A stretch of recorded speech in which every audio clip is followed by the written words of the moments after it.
final speaker for this session is Chermelle. Chermelle, some time ago, worked at the Bureau of Meteorology and has continued to work in fire research in academia and in AFAC now. But for today, she's going to talk to us about some of the high-resolution modelling studies that she's done with metre-scale models for Black Saturday.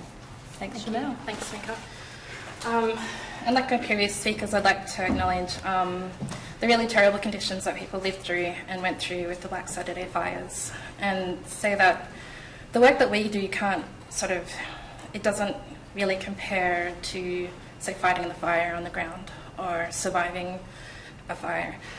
But hopefully, by running really complicated computer models, we can try and give some advice to people that have to live through these terrible circumstances.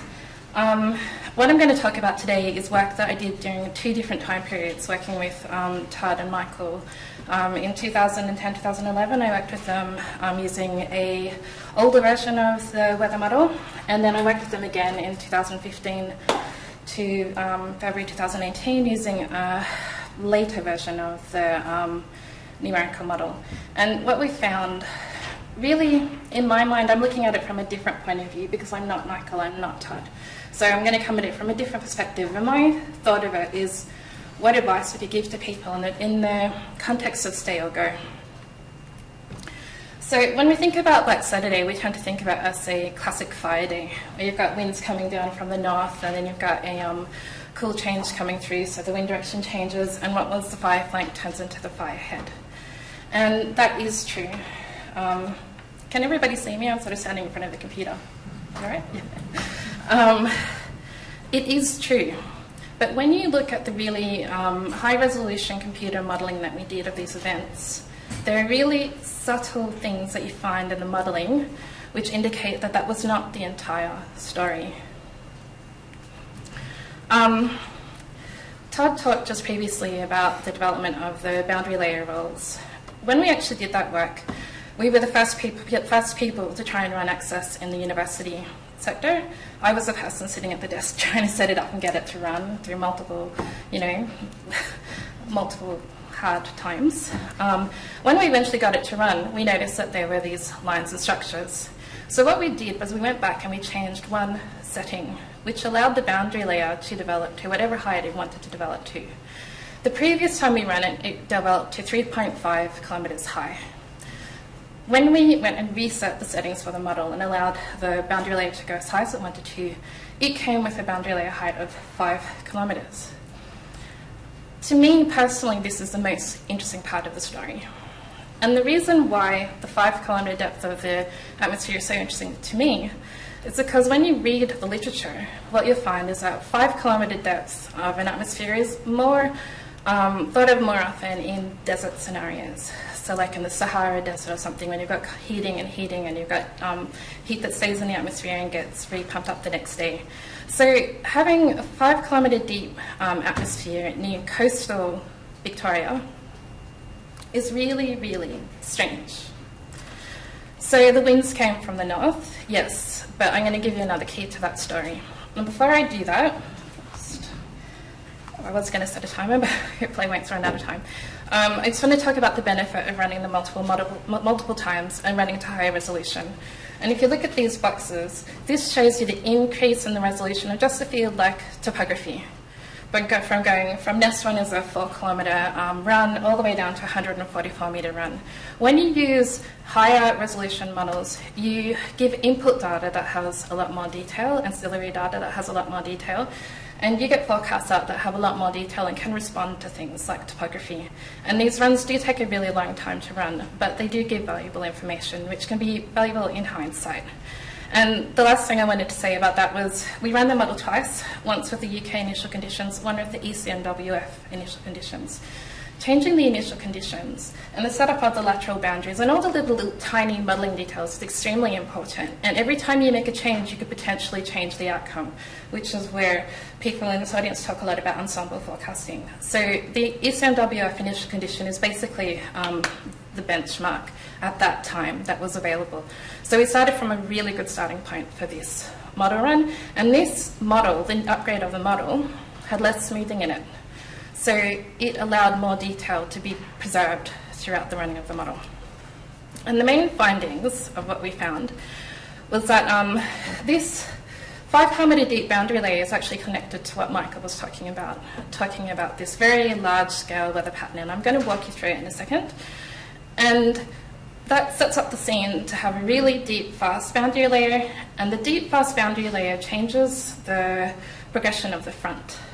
And it means that the front, when it comes, actually, as it goes inland, ends up becoming warmer and drier than you may normally expect. And that there's also another phenomena that we found, and I know that Mika's talked about in another publication, is downdrafts that come from clouds that are sitting 5 kilometres high up in the atmosphere, where rain falls, evaporates, and is no longer rain falling on the ground, but you get cold air that drops very quickly with a lot of force down to the ground. And that changes the progression of the front, and also changes the progression of the fire. And I'll stop here just so you don't go to sleep, and I'll show you, if I can get this to go into, actually I'll wait for that. So number one, let's talk about finding number one, which is why do we get a 5-kilometre deep boundary layer in southern Victoria when the day before it actually wasn't actually that hot. What you can see is a satellite image where you've got a trail of cloud to the north and a trail of cloud to the bottom, but a really clear part in the middle. What I'll show you next is a PV plot, which is what Michael was talking about earlier, where you've got essentially stratospheric air, you've got a little filament of it coming out over Australia, and the little dotted line shows the separation between the stratospheric air and the normal mid-latitude air, and they don't like to mix. So what you find is that the air, instead of going from the west to east as it normally would travel, actually travels around this filament. PV is a very interesting thing to look at, and I'll leave that to Michael because that's definitely Michael's field. But you can't look at PV if you want to see what happens with mixing during the day. To look at mixing during the day, you have to step away and look at the detailed information that comes from these modelling forecasts. And I apologise terribly about the colours. This is for a publication. I'm working on a hotspot trial next week. I'll talk about at the end. I haven't had time to reproduce plots. But what you can see from the previous thing, you've got this filament coming along. And the filament, what it actually does in the modelling, this is the global model forecast. This cream colour, which I hope you can see, have I got a laser? This cream colour in here shows air, where if you look at 4 kilometres into the atmosphere and you go up and you say, what was the specific humidity above? Sorry, what was the maximum? I put minimum, but I need maximum. The maximum specific humidity above 4 kilometres. And 4 kilometres is low enough to be mixed into the atmosphere.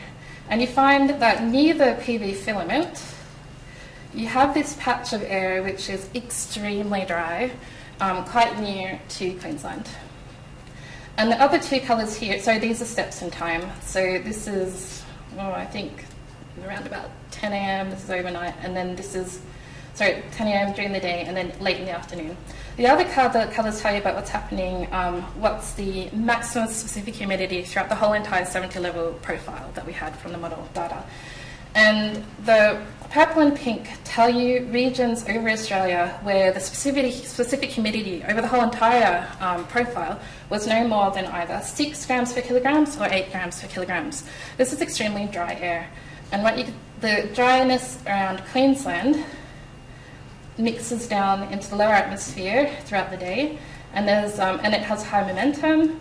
But if you look down here over like the centre of Australia and southern Australia, it starts with a patch that's very dry, which grows over time. When you look at cross sections, I'm not going to show you the CB cross section because I just don't have time, but I'll show you the AB cross section. It's a very complicated cross section, but I just want to point out a few things. The dark black lines is the wind speed. There's a jet of air that's associated with the PV filament that's trailing over Australia.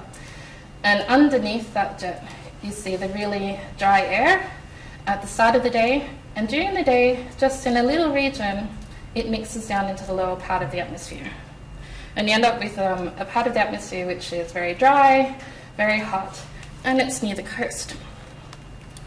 Now, just in case I haven't got complicated enough, And this just points to the complication of working with modeling data. When you've got 10 terabytes of data and you're going to try and pull out things from it, it's not a simple thing to put all this stuff into one plot. But what I did was I took a curving cross-section that goes all the way through the jet, cuts across Australia, and comes down towards the polar jet that's sitting in the Australian bight. And my cross-section, that point starts over here, and this is this point over here. So the colour here is the wind speed. You can see the polar jet. This is the jet that's trailing across from the PV, underneath the PV, on the poleward side of the PV filament. And the dark black lines are the lines of theta. And what happens is you end up having an increasing theta all the way across the cross-section from the coast all the way across to the other coast. Then overnight, you get something similar to a sea breeze that just pushes in under this warm, deep air, and it triggers almost like dominoes falling. You push warm air that's slightly cooler than the warm air in front of it towards, and you end up pushing all the warm air, towards this polar jet, which has got really, really cold air, which is why the dense isotherms there. And the squeezing of the hot and cold air triggers a region of really, really high-speed air called a low-level jet to occur on top of the nocturnal inversion near the surface. I'm just zooming in here just to show you, this is just that little box here and here. And when you look at it on a map, this is what it looks like. This is the transport of air. This is a mechanism for transport of really dry air coming from regions very far away from Victoria. On the night, this is, sunrise, I think it's about 11 a.m., 10 a.m., 11 a.m., I can't remember exactly. But it gives you the mechanism for moving really hot air from interior Australia to Victoria. And what happens during the day over Victoria is really quite striking. You start off with an inversion near the surface. This is just one cross-section. I think it was aligned with the winds, so you get the horizontal vector rolls. But you start off with a nocturnal inversion at 7 a.m, that's still there. At 9:40, the colours here is specific humidity. You start to see it goes low, high, low. You've got this dry slot of air coming in. And I know that Graham Mills has talked about dry slots before in his work. And this dry slot of air ends up being mixed in. It's not just dry, it's really, really high momentum, and the high momentum and the sharing in the atmosphere triggers these horizontal convective rolls, which then enables the atmosphere to grow from very low to, this is at 1 o'clock, and sorry, I'm going backwards. At 1:40, we've reached a height of 4 kilometres with a temperature of 318 Kelvin. And with further mixing, it reaches 5 kilometres at 3:40 local standard time. And this plot then bumps up the height of the atmosphere to 7 kilometres. And then you can see eventually it goes so high, and the mixing that comes up through the horizontal convective rolls triggers convection. So that was just the first finding. So there's a large-scale pattern which moved really hot air from regions far away, hot, dry air with a lot of momentum. So the next 2 findings that I want to go through, I hope I've got a couple of minutes to go through it, is about the front getting warmer and drier as it moves inland, and the downdrafts and its interaction with the fire front and the cold front, because there's 2 fronts. The mixing in of the dry air happens in 2 ways. It happens vertically. This is just a cross-section through the atmosphere. You see these little rolls. This is cross-section aligned with the upper winds. So the upper winds are going this way, the cold front's going into the page. The upper winds are really strong, so when anything of the cold front pokes up, it just gets folded back into the top of the front. So it entrains warmer air into the nose of the front. And I know that someone else was talking about vortices that other people have seen in other runs as well. And we've seen similar phenomena in our runs. And you can see that this is looking down, a map of theta. And you can see if something pokes out from the cold front forward, it'll be folded away to the right and cause a vortex to form. And that's really important because, I'll skip that, when you add in clouds, you get these downbursts that I was talking about earlier. This is a complicated plot again. The colours of blue and red are basically, this is atmospheric air, anything red is fire, green is really strong wind speeds, and anything above 60 kilometres per hour is a black arrow.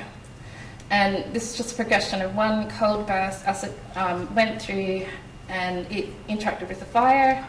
I've also seen it interact with the nose of the cold front. And again, but here, I will show you the little movie I wanted to show you. I might need to end that. So give me 1 second. End show.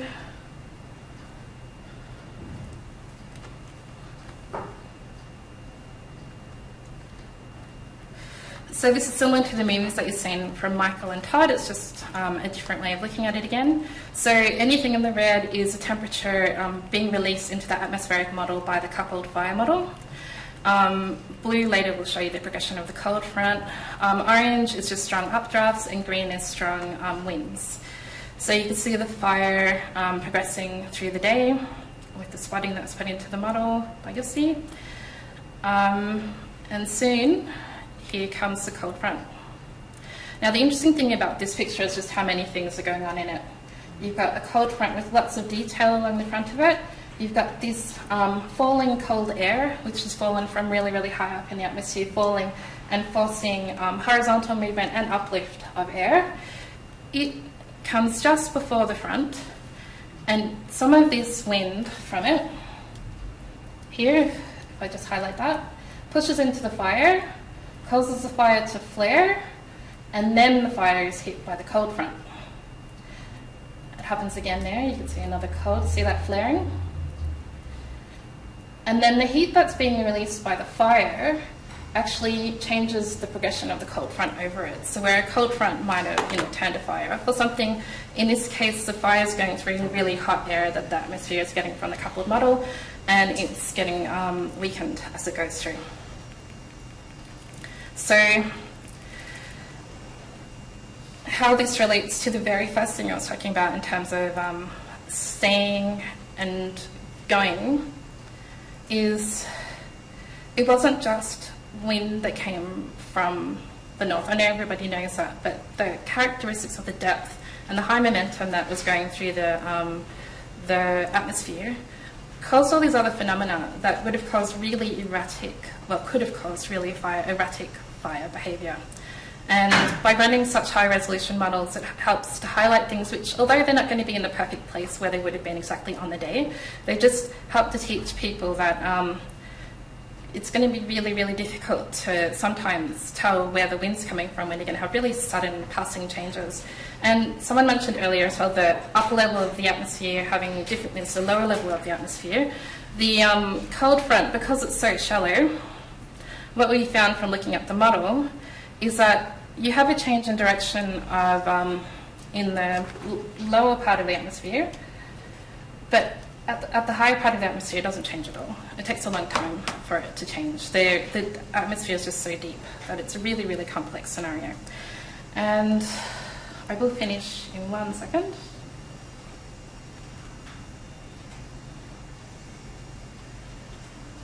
So that was just saying the gusts get very strong, destructively strong. And not all fire days would be equal. This was a really difficult, like the modelling shows that the things that were going on are likely to be extreme. And I was going to show you one more slide, but I think maybe I didn't. One more thing, just for the future, if I can wait for the current slide. No.